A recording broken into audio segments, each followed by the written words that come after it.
Hello everyone, welcome to our channel Excellence Learning Pathway. Today we will cover Science Readiness Exam. I hope you like this video. So let's start. सबसे पहले हम question number first करते हैं. अगर सेन की बाउली is a restored बाउली, step well in Delhi. Identify how baolis contribute to water conservation. Baolis basically क्या करती है? स्टोर और कलेक्ट करती है वाटर को और रिचार्ज करती हैं ग्राउंड वाटर को. ठीक है, और ये इंश्योर करती हैं कि जो ग्राउंड वाटर की अवेलेबिलिटी रहे ड्यूरिंग ड्राई पीरियड्स. ये होता है हमारे बाउलीज का काम. ठीक है, तो हम क्वेश्चन पहले हम वो देख लेते हैं, ऑप्शंस देख लेते हैं. पहला, increase urbanisation, wrong. Reduce ground water recharge, wrong. Prevent water wastage, wrong. Facilitate ground water recharge. जैसे मैंने आपको बताया कि बाउलीज क्या करती है, फैसिलेट करती है ग्राउंड वाटर रिचार्ज को. ओके, सो आगे क्वेश्चन करते हैं. Next question. A scientific breeds cow with different genotypes to produce hornless cow. एक साइंटिफिक ब्रीड है काउस की, so with different genotypes to produce hornless cow. ठीक है, हमें इसके अंदर बताना है कि इंडिपेंडेंट वेरिएबल क्या होगा इन द ब्रीडिंग एक्सपेरिमेंट. सबसे पहले इस एक्सपेरिमेंट में इंडिपेंडेंट वेरिएबल क्या है? इंडिपेंडेंट वेरिएबल वो है जो साइंटिस्ट चेंज कर रहा है और कंट्रोल कर रहा है, वो हमारा इंडिपेंडेंट वेरिएबल है. समझ आया? जो साइंटिस्ट चेंज कर रहा है या कंट्रोल कर रहा है वो है हमारा इंडिपेंडेंट वेरिएबल. पहला ऑप्शन देखते हैं, genotype of the parents cow. Yes, this is the correct option. Scientist क्या कंट्रोल कर रहा है, क्या चेंज कर रहा है? पेरेंट्स ऑफ काउ ही कर रहा है.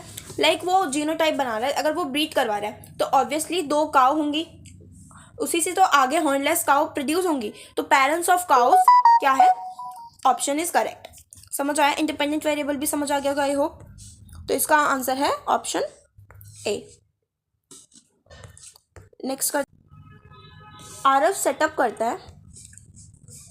करता है कि इलेक्ट्रिक सर्किट को with battery, light bulb, variable resistor को, और इसको कनेक्ट कर देता है सीरीज में. ठीक है, he adjust the register to increase the resistance. ये एडजस्ट करता है रजिस्टर को कि जिससे इंक्रीज हो पाए रेजिस्टेंस. ठीक है, और ऑब्जर्व करता है कुछ changes in the bulb brightness. ये एक हाइपोथेसिस दे रखी है हमें कि आरव ने एक सर्किट बनाया है और उस सर्किट को किस पे जॉइंट कर दिया? सीरीज में जॉइंट कर दिया. ठीक है, अब वो ये देखना चाहता है कि अगर वो रेजिस्टेंस बढ़ाता है, उसने रेजिस्टर लगाया है रेजिस्टेंस बढ़ाने के लिए, तो अगर रेजिस्टेंस बढ़ता है तो क्या क्या चेंजेस आ सकते हैं बल्ब में. तो हमारे पास और पॉसिबल चीज़ें दे रखी कि ये चेंजेस आएंगे. आप इस हाइपोथेसिस की हेल्प से हमें करेक्ट ऑप्शन ढूंढना है. देखो, पहला देखते हैं, if the resistance increase then the current decrease. एक ये ऑप्शन है. If the resistance increase then the current increase, ये एक ऑप्शन है. If the resistance increase then the current stays same. If the resistance increase then the current first increase and then decrease. मैंने आपको हमारी जो electricity की video थी, हमें जैसे पता है कि अगर रेजिस्टेंस हमारा इंक्रीज होता है वैसे ही हमारा करंट क्या हो जाता है? डिक्रीज हो जाता है. बिकॉज रेजिस्टेंस क्या है? रेजिस्टेंस एक रुकावट है, और अगर किसी भी चीज़ में कोई रुकावट आएगी तो ऑब्वियसली करंट क्या होगा? डिक्रीज होना शुरू हो जाएगा. तो इसका करेक्ट ऑप्शन क्या है? Option A. नेक्स्ट करते हैं. In a laboratory demonstration, a teacher adds small piece of sodium metal to a test tube containing ethanol. The student observe a vigorous reaction including the rapid evolution of a gas. They want to investigate the property of this gas. सबसे पहले तो हम अपने carbon compound chapter में जाएं. तो अगर sodium की रिएक्शन होती है इथेनॉल के साथ तो हमारा सोडियम इथॉक्साइड प्लस H2 यानी हाइड्रोजन प्रोड्यूस होता है. याद है ना आपको कि CH2OH इथेनॉल प्लस Na की रिएक्शन होती है तो हमारा क्या प्रोड्यूस होता है? Sodium ethoxide. क्या प्रोड्यूस होता है? Sodium ethoxide plus H2. अब इसमें बोला कि बहुत विगरस रिएक्शन होती है और हमें इस गैस को आइडेंटिफाई करना है. अगर आपको पता होगा कि हमने प्रॉपर्टीज़ पढ़ी थी कुछ हाइड्रोजन गैस की. हाइड्रोजन गैस बहुत ही पॉप साउंड के साथ बर्न होता है. अगर उसे किसी भी अगर कोई भी मैच स्टिक को या कोई भी कैंडल को उसके पास ले जाएंगे तो जो हाइड्रोजन गैस है वो रिएक्ट करने लग जाएगी और बर्न होना शुरू हो जाएगी पॉप साउंड के साथ. तो ठीक है, तो हमें इसी गैस को तो फाइंड आउट करना है. इजी है ये तो काफ़ी. What is the colour of the gas produce? हम कलर भी नहीं देखेंगे. What does the gas have pigment smell? क्या हम स्मेल को देखेंगे? No. Next, how does the gas react when brought near a burning match stick? हम यही देखेंगे कि अगर हम उसको बर्निंग मैच स्टिक के पास ले जाएंगे तो वो कैसा रिएक्ट करेगी, बर्न होगी पॉप साउंड के साथ। हम यही इसी से तो आइडेंटिफाई कर सकते हैं कि वो हाइड्रोजन गैस है, तो option C is correct. Next करते हैं, Rhea conducted an experiment with 4 solenoid to study how the number of turns affect the magnetic field. Keeping the current constant, she collected the following data. अब उसने एक experiment करा 4 solenoid के साथ study करने के लिए कितने नंबर ऑफ टर्न्स अफेक्ट करते हैं मैग्नेटिक फील्ड को, ठीक है, अगर करंट कांस्टेंट रहे। जैसे मैंने अपनी वीडियो में बताया था कि सोलोनॉइड में जितने नंबर ऑफ टर्न्स होते हैं उतना ही हमारी मैग्नेटिक फील्ड क्या होती है, स्ट्रांग होना शुरू हो जाती है, ठीक है। हमारे को एक डाटा दे रखा है कि 100 नंबर ऑफ टर्न्स है तो 0.4 मैग्नेटिक फील्ड होगी, 150 है तो 0.6 होगी, 200 है तो 0.7 होगी एंड 250 है तो 0.7 ही होगी। ये हमारा हाइपोथेसिस है। अब यहाँ पे पूछा गया है इस डाटा की हेल्प से आइडेंटिफाई कीजिए कि सोनोलॉइड इन चारों सोनोलॉइड में से कौन सबसे ज़्यादा मैग्नेटिक फील्ड प्रोड्यूस करेगा। जैसे मैंने आपको बताया था जितने नंबर ऑफ टर्न्स होंगे उतना ही मैग्नेटिक फील्ड क्या होगा, स्ट्रांग होना शुरू होगा। तो जैसे ऑप्शन डी में ही नंबर ऑफ टर्न्स सबसे ज़्यादा है तो हमारा सोनोलॉइड डी ही सबसे ज़्यादा क्या करेगा, मैग्नेटिक फील्ड स्ट्रॉन्गर प्रोड्यूस करेगा। एक रिसर्च टीम है जो स्टडी करती है कि कैसे एबायोटिक और बायोटिक फैक्टर इंटरेक्ट करते हैं फॉरेस्ट इकोसिस्टम के साथ, ठीक है। तो हमें आइडेंटिफाई करने इम्प्लीकेशन अपनी साइंटिफिक नॉलेज के साथ कि कैसे एबायोटिक और बायोटिक फैक्टर्स जो होते हैं वो इंटरेक्ट करते हैं इकोसिस्टम के साथ और कैसे हेल्प करते हैं उसके मेंटेनेंस के अंदर और फॉरेस्ट की स्टेबिलिटी के अंदर, ठीक है। सबसे पहले फर्स्ट ऑप्शन पढ़ते हैं, impacts of changes in abiotic factors help predict the population of producers and consumer. जैसे यही ऑप्शन करेक्ट होगा हमारा कि जो हमारा एबायोटिक फैक्टर होता है उसमें अगर कुछ भी चेंज आता है, abiotic factors are like sunlight हो गई या अलग अलग नॉन लिविंग एंटिटीज़ हो गई जो फॉरेस्ट में हमारी होती है, ठीक है। तो वो कैसे प्रिडिक्ट करेंगी, अगर कुछ भी एबायोटिक फैक्टर में चेंज आएगा तो वो डायरेक्ट अफेक्ट करेंगे प्रोड्यूसर कंज्यूमर की लाइफ स्टाइल पर। तो यही ऑप्शन क्या होगा, करेक्ट होगा साइंटिफिक नॉलेज के हिसाब से देखा जाए तो। सो नेक्स्ट करते हैं, नेक्स्ट क्वेश्चन जो अब इसमें असर्शन एंड रीजनिंग है। असर्शन पढ़ लेते हैं पहले कि offspring of a human being is not an exact copy of its parents in sexual reproduction. जैसे कि कोई ह्यूमन बीइंग है, अगर वो सेक्सुअल रिप्रोडक्शन करता है तो उसके आने वाली जो जनरेशन होंगे ऐसा नहीं है कि वो एग्जैक्ट कॉपी होंगी अपने पेरेंट्स की, right. In sexual reproduction it doesn't matter, ठीक है, कि सेम एग्जैक्ट कॉपी ही हो, ठीक है, उसमें कुछ वेरिएशन भी आ सकता है। अब रीज़न पढ़ लेते हैं कि सेक्सुअल रिप्रोडक्शन क्या होता है, इन्वॉल्व होता है fusion of male and female gamete. जैसे हमने पता था कि मेल और फीमेल गैमेट का फ्यूजन होता है, फिर हमारी एक नेक्स्ट जनरेशन प्रोड्यूस होती है जो ये लीड करता है जेनेटिक वेरिएशन। यानी सेक्सुअल रिप्रोडक्शन में जेनेटिक वेरिएशन होता ही है कि जैसे कोई पेरेंट्स है अगर उनका फ्यूजन होता है तो आगे जनरेशन उनकी फॉर्म होती है तो एग्जैक्ट कॉपी नहीं होंगी, उन जनरेशन के अंदर कुछ वेरिएशन होंगे, जेनेटिक वेरिएशन होंगे। तो इसका both A and R are true, इसका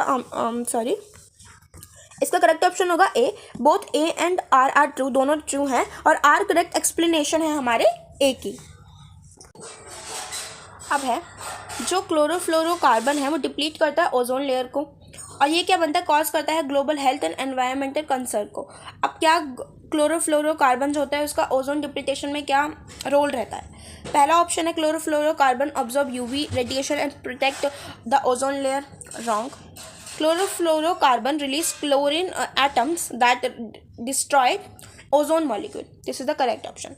जो हमारा क्लोरोफ्लोरोकार्बन होता है ना वो ब्रेक डाउन करता है एटमॉस्फेयर के अपर लेयर को और उसके बाद क्या करता है, रिलीज करता है क्लोरीन एटम्स जो रिएक्ट करते हैं ओजोन लेयर मॉलिक्यूल्स के साथ और डिप्लीट करते हैं हमारे ओजोन लेयर को। सिंपली समझे, कोई जो क्लोरोफ्लोरोकार्बन है जो एटमॉस्फेयर की अपर लेयर होती है, क्लोरोफ्लोरोकार्बन क्या करती है, उसे ब्रेक डाउन करती है, ठीक है। अब ब्रेक डाउन करने के बाद जो ये जो वो होते हैं ना मॉलिक्यूल्स होते हैं, ये क्लोरीन एटम्स होते हैं और ये ही क्लोरीन एटम्स रिएक्ट करते हैं हमारे ओजोन मॉलिक्यूल्स के साथ जो हेल्प करते हैं डिप्लीटेशन ऑफ ओजोन लेयर। तो B is the correct option. Next करते हैं, Amit investigate the combustion of carbon compound in a safe way. अब उसे सेफ वे में करना है इन्वेस्टिगेट, तो सेफेस्ट प्रिकॉशन हमें देखना है इस एक्सपेरिमेंट का, क्या ले सकते हैं? Use a plastic container and keep flammable liquid near by, wrong. Conduct in a ventilated area with a fire extinguish, right. This option is correct, option B is correct. अगर जो हमारा ये सबसे ज़्यादा सेफेस्ट ऑप्शन है या safest way है जिसके अंदर ये एक्सपेरिमेंट ना अगर वेल वेंटिलेटेड एरिया में होगा ना, तो और हमारे पास अगर फायर एक्सटिंग्विशर होगा, तो ये अगर कोई भी फायर वगैरह होता है, अगर फायर वगैरह हो जाती है, कोई केस बनता है ऐसा, तो ये क्या करेगा, उस चीज़ को हेल्प करेगा अगर ये एक वेंटिलेटेड एरिया में होगा. समझ आया? तो ऑप्शन बी ही is a well appropriate. Next करते हैं. सो नेक्स्ट है, फेस क्या करता है? इन्वेस्टिगेट करता है magnetic field around the state current carrying conductor. Using a compass he record the following observation. अब जो मैग्नेटिक फील्ड को इन्वेस्टिगेट करता है कि अगर वो करंट कैरिंग कंडक्टर के पास होगी स्ट्रेट, तो वो क्या क्या करेगा, कंपास कैसे डिफ्लेक्ट होगी, ठीक है. अगर डायरेक्शन ऑफ करंट अपवर्ड है तो निडल क्या करेगी, डिफ्लेक्ट करेगी क्लॉकवाइज, और डाउनवर्ड है तो डिफ्लेक्ट करेगी एंटी क्लॉकवाइज, ठीक है. इस डाटा की हेल्प से हमें आइडेंटिफाई करना है कि कौन सा ऑप्शन बेस्ट आइडेंटिफिकेशन है. लिमिटेशन ऑफ फेज एक्सपेरिमेंट, यानी हमें लिमिटेशन बतानी है. आपको ना क्वेश्चन ढंग से पढ़ना है. पहली बात तो लिमिटेशन बताने है कि कैसी क्या रुकावट है, ये ड्रॉबैक कह सकते हैं, ठीक है. The experiment does not show the strength of the magnetic field. The compass is not need to be absorb the magnetic field. The direction of the current does not affect the magnetic field. The experiment cannot be repeated with different material. तो option A is correct. हमें limitation बतानी है. तो ये जो experiment है ना, ये डायरेक्शन ऑफ मैग्नेटिक फील्ड को दर्शा रहा है, ये मैग्नेटिक फील्ड की स्ट्रेंथ को नहीं बता रहा है. तो ये ऑप्शन ए इज करेक्ट. ये है इसकी लिमिटेशन कि जो ये एक्सपेरिमेंट है मैग्नेटिक फील्ड की स्ट्रेंथ को नहीं बता रहा है, ये सिर्फ उसकी डायरेक्शन को शो कर रहा है, ठीक है. निकिता क्या करते हैं, इन्वेस्टिगेट करती है solubility of different type of alcohol in water. तो वो क्या करती है, 10 ml जो अल्कोहल होते हैं, 4 अल्कोहल होते हैं, उसके अंदर 100 ml ऑफ वाटर डालती है और रिकॉर्ड करती है उसके ऑब्जर्वेशन को. अब जैसे मिथेनॉल में कम्प्लीटली सॉल्युबल हो जाता है, इथेनॉल में कम्प्लीटली सॉल्युबल हो जाता है, प्रोपेनॉल में पार्शियली सॉल्युबल होता है और ब्यूटेनॉल में स्लाइटली सॉल्युबल होता है. अब वो हाइपोथेसिस ये रखती है, हाइपोथेसिस बेसिकली ये होता है एक कहानी या कोई, हाँ एक कहानी बोल सकते हैं हम, जिसे हमें बताना होता है कि इज़ दिस करेक्ट और नॉट, ठीक है. उसने हाइपोथेसिस रखा all alcohol are equally soluble in water, उसने ऐसा हाइपोथेसिस रखा. अब इस डाटा की हेल्प से हमें ये आइडेंटिफाई करना है कि ये स्टेटमेंट क्या है, वैलिड है या नहीं. First option is the hypothesis is valid because all alcohol dissolve in water, wrong. All alcohol तो नहीं हुए हैं डिजॉल्व इन वाटर, ब्यूटेनॉल नहीं हुआ है, थोड़ा बहुत हुआ है. The hypothesis is invalid because solubility decrease with increased carbon chain in length, is correct option. Option B is correct option because जैसे जैसे आपने होमोजाइगस सीरीज पढ़ी होगी, जैसे जैसे कार्बन की चेन लंबी होती जाती है, वैसे ही सॉल्युबिलिटी ऑफ कार्बन कंपाउंड क्या होती है ना, वो डिक्रीज होती जाती है. जैसे हमने मिथेनॉल है, उसमें कम्प्लीटली हो गया, इथेनॉल में थोड़ा थोड़ा थोड़ा, यानी जैसे जैसे कार्बन चेन बढ़ती जाएगी वैसे वैसे ही उसकी सॉल्युबिलिटी डिक्रीज होती जाएगी. तो ये हाइपोथेसिस क्या है, इनवैलिड है.